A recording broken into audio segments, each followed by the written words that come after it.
Hello everyone and welcome to the week 2 game of the week analysis video for the Warwick Autumn Open. So today we have a game between Dhiren, who is playing as black, and Danny, who is playing as white. I'm joined by Vikas as usual, and let's get right into it. So here we go. We have a Sicilian defense, a sharp opening from both sides. They go for the open Sicilian. And here, black goes for something called if you pause here, black goes for something called the dragon variation. The idea is black wants to put the bishop on g7, have this central structure, and eventually open up this bishop on the long diagonal for some tactical damage. Because if you see, there's a lot of things that white has lined up on that diagonal. And it's also natural square because the bishop cannot, with d6 being played on the board, bishop cannot go on e7 or the other diagonals without pushing the e pawn first, which can weaken the d6 square, and even then e7 is not as strong of a square. So black's main idea is to put the bishop on g7 here and go for a very aggressive setup, while he gives white a lot of central space basically. So black followed that plan. Black played the bishop on g7 and white played bishop e3. So if you just if you just go back. Sure. So in this position, there's an interesting trap. So what white wants to do here is play bishop e3. Was that the next move that he played? Yeah. I believe so. So yes. please put bishop e3 on the board, and white wants to basically use the central space to castle king side and castle queen side, and quickly attack black to make advantage of his pieces, because otherwise black would be better in the long-term endgame. Yeah. However, here there is a little trap for beginners, which also advanced players might fall into if they have not have not revised it, so to say. So here, it seems like black can go knight g4 and kick away the bishop back to a less active square and then continue following his plan, but that would not be the case, because here knight g4 would be a blunder. So if you leave the bishop on e3, white can play bishop b5 check. If the bishop blocks, then white queen can capture the knight because the bishop is pinned, and white wins a pin. Very nice. If knight blocks on d7, the story is the same. But if it blocks on c6, then white can capture the knight, and attack the black queen. And note that if black tries to do the same by attacking the white queen, white wins because white captures with check. Yeah. So that's not possible. So in this scenario, white would just win a piece here. So that's a very interesting trap to highlight for beginners. Yeah, that is a nice trap. I hadn't seen that one before. So remember that one when you're faced with the Sicilian dragon. Yes, so please remember that one if you're faced with the Sicilian dragon. So that's why this move is possible. Now, black's main move here would be not just bishop g6 and bishop g7 and continuing the plan. But it seems like the black player was insistent on making knight g4 work. So they played a drag dwarf, which is sort of a mixture of dragon and knight dwarf, by playing a6 to prevent bishop b5. Yeah. And white realizes that knight g4 can now be a problem, and there are two ways. f3 is a very popular way to stop it, because eventually what white wants to do is push his kingside pawns. f3 sort of does a dual purpose. It prevents knight g4 and it prepares g4, h4, h5 and a pawn storming. But white does it in a principled way by playing bishop e2 instead of f3 in the game. Now knight g4 is prevented. Also, white can either castle kingside or queenside. So black is not really sure what's happening here. If we continue the game, black played knight c6. Still waiting for bishop g7. Bishop g7, and here white player set another really nice trap, which I fell into while analyzing the game, and I'm sure here white player played queen d2, which is a very tempting move, because again it makes it seem like a player with the black pieces can go for knight g4.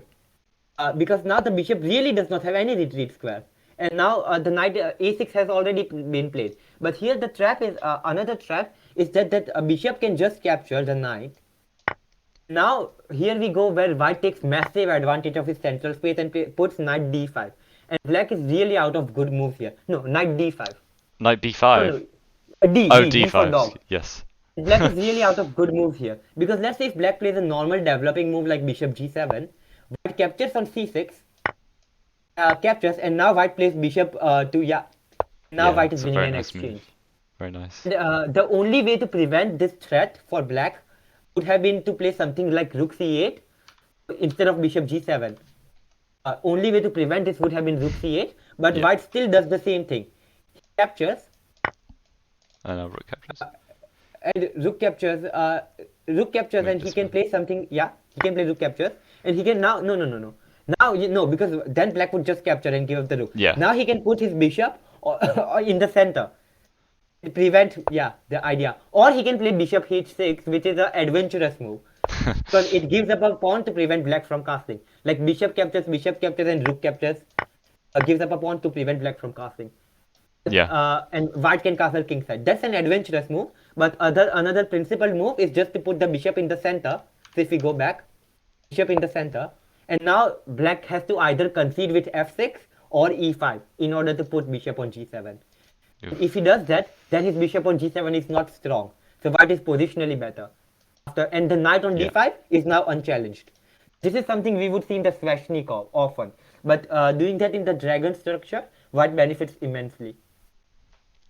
Yeah, that's a very, very nice move actually. A Putting it like that. positional move.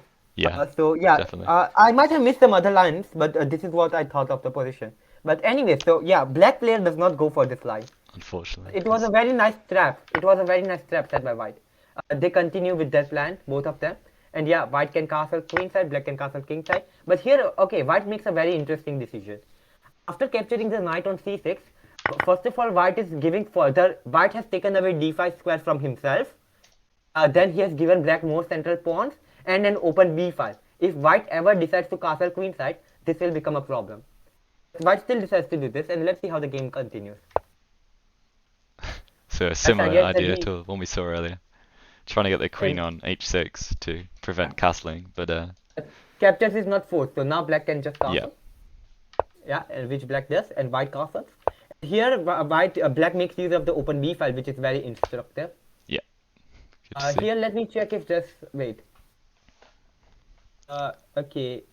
Yeah, black starts making use of the instructive b file, and I think, yeah.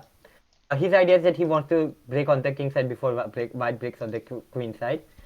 White has to be faster about their attack here, and they do play h4, which is nice. It's nice, but they miss. Like, white missed the thing that here, white has an option. Usually, you want to wait for black to capture on h6, but black will never do that. So, eventually, white bishop will just capture the black bishop.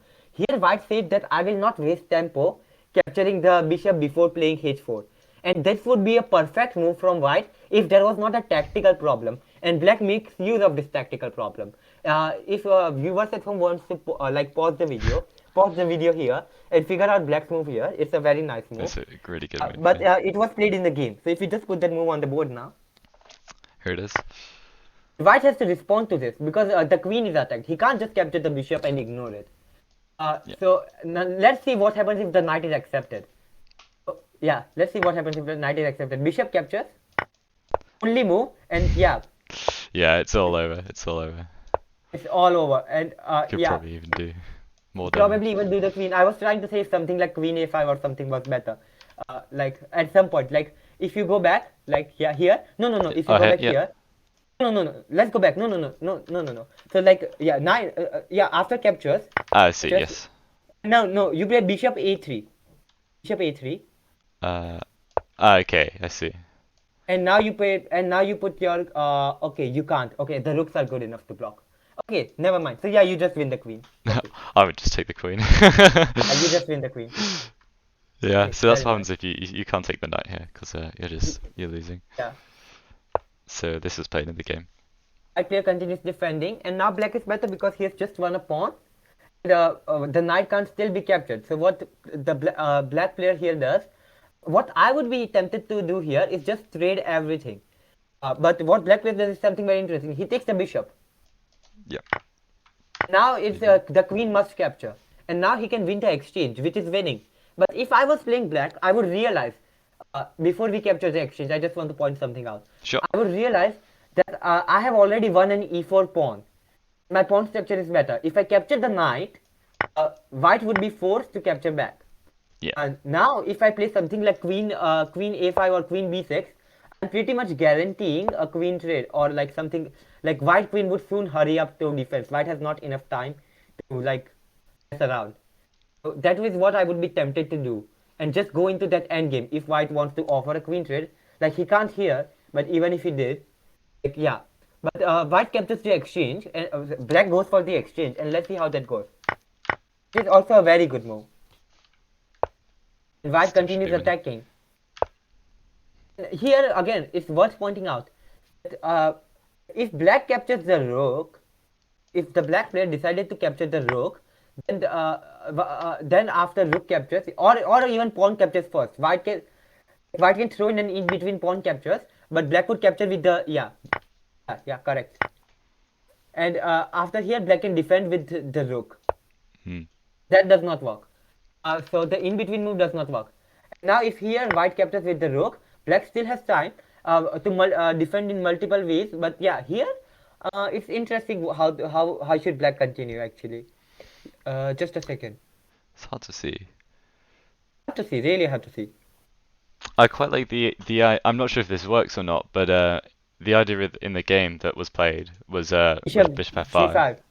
in Bishop order f5. to when the pawn's captured, you capture the bishop and get this Okay. nice solid structure. There's a problem with that, and the problem is that well, the right now g4, the same move Yeah. can be played. So here, I think what black has to do is do something different a bit. Black has to do is play queen b6 first. So if you go back, he has to play queen b6 first. Threaten to take the a2 pawn, right? Now white does not have enough time to just capture ahead. Yeah, Because this could black's threatening get first. very crazy. I wonder what happens if this is captured. Yeah. So you presumably get this, and then you don't really want to allow checks, but it looks like there are no useful checks. Yeah.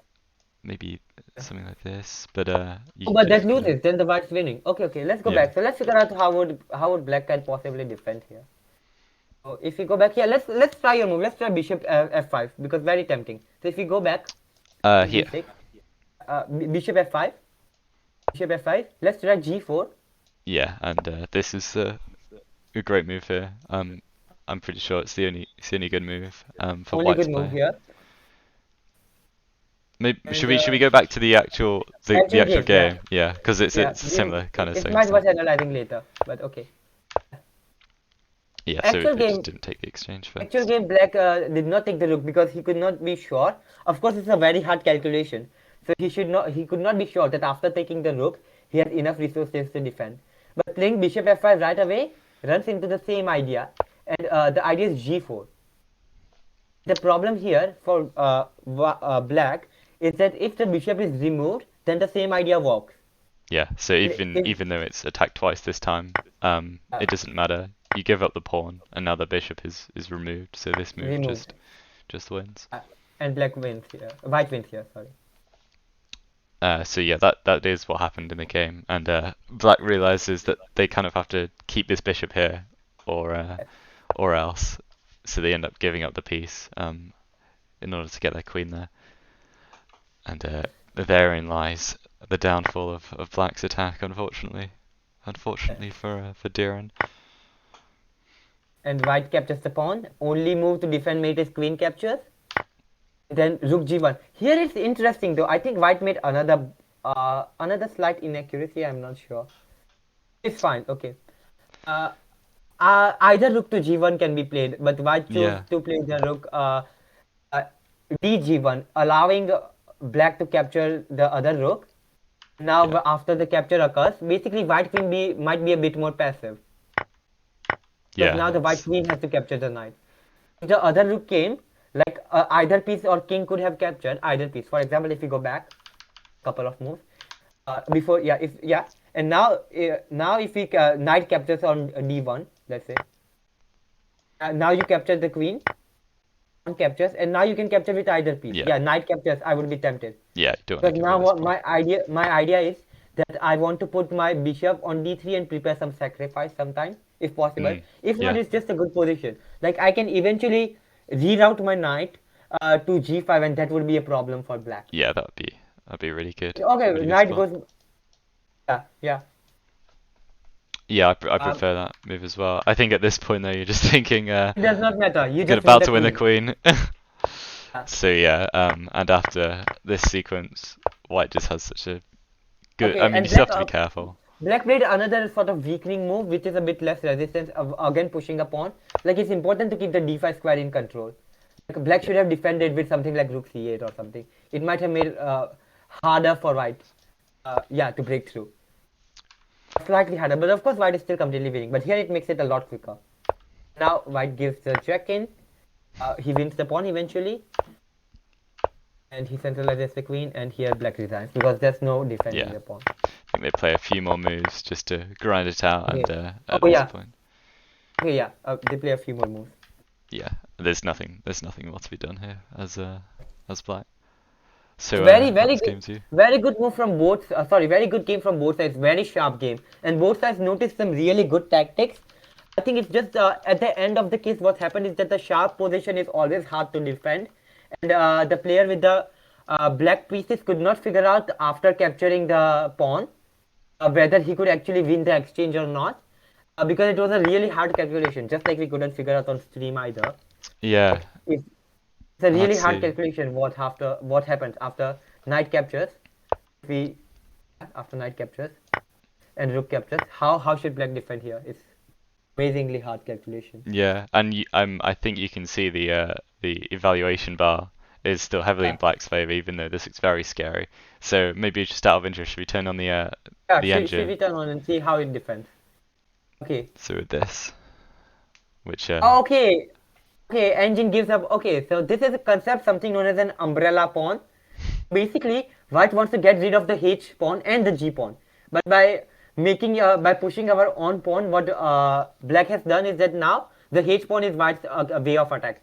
Even if the queen captures the G pawn, you can't play G5, G4, G5 in time to break, because yeah, why his rook's gonna black get in. also rook can get it and black can also go queen side. So yeah, very nice, very nice. Yeah, that is a good move. That Well, is a good obviously. move. Of course, here it does not work. White is still winning the game. Yeah, and this move we saw is It might be also very sufficient. good. G4 might be sufficient, but here, yeah, yeah, of course. Okay, so very nice move, G5. Yeah. Very instructive. Okay, was there anything else you wanted to say on this I game? want to say, in the game, was it possible for black to have played G5 after G4? No. Okay, because it comes with tempo. Right. So in the game, let's say before bishop f5, Yeah, I wanted to analyze. Could black have played G5 here before grabbing the exchange? This would still be possible, right? looks like it should be, It goes yeah. into the same. Same kind of thing. But same kind of thing. And here there's a problem. So let's go back. So let's go. Yeah. Here let's say no. Let's go. Here if black tries to attack the rook, okay. It's worth noting that bishop d3 is not a thing because f5 is always possible. F5, f5 from black. F5 on Yes, f5. yes. That's the saving grace for black. Yeah, That's why black can win an exchange. Okay. looks Very good. nice. Very nice. Okay. Let's go back. Okay, Very difficult to see. Very difficult to see. yeah, these are hard moves. Like the G5 sacrifice, amazingly difficult move to see for black. Yeah, well, But both sides well done. Amazing, good game. Like attacking game from both sides, and they avoided a lot of tactical blunders in the starting. Amazing game. Well done. yeah, okay. Should we wrap it up there for week two? Yeah, we should. Okay, thank you for watching, everyone. We'll be back next week for the week three games, so be sure to check that out. Also watch the week one video if you haven't already. I hope you enjoyed the video, and we'll see you again soon. Thank you.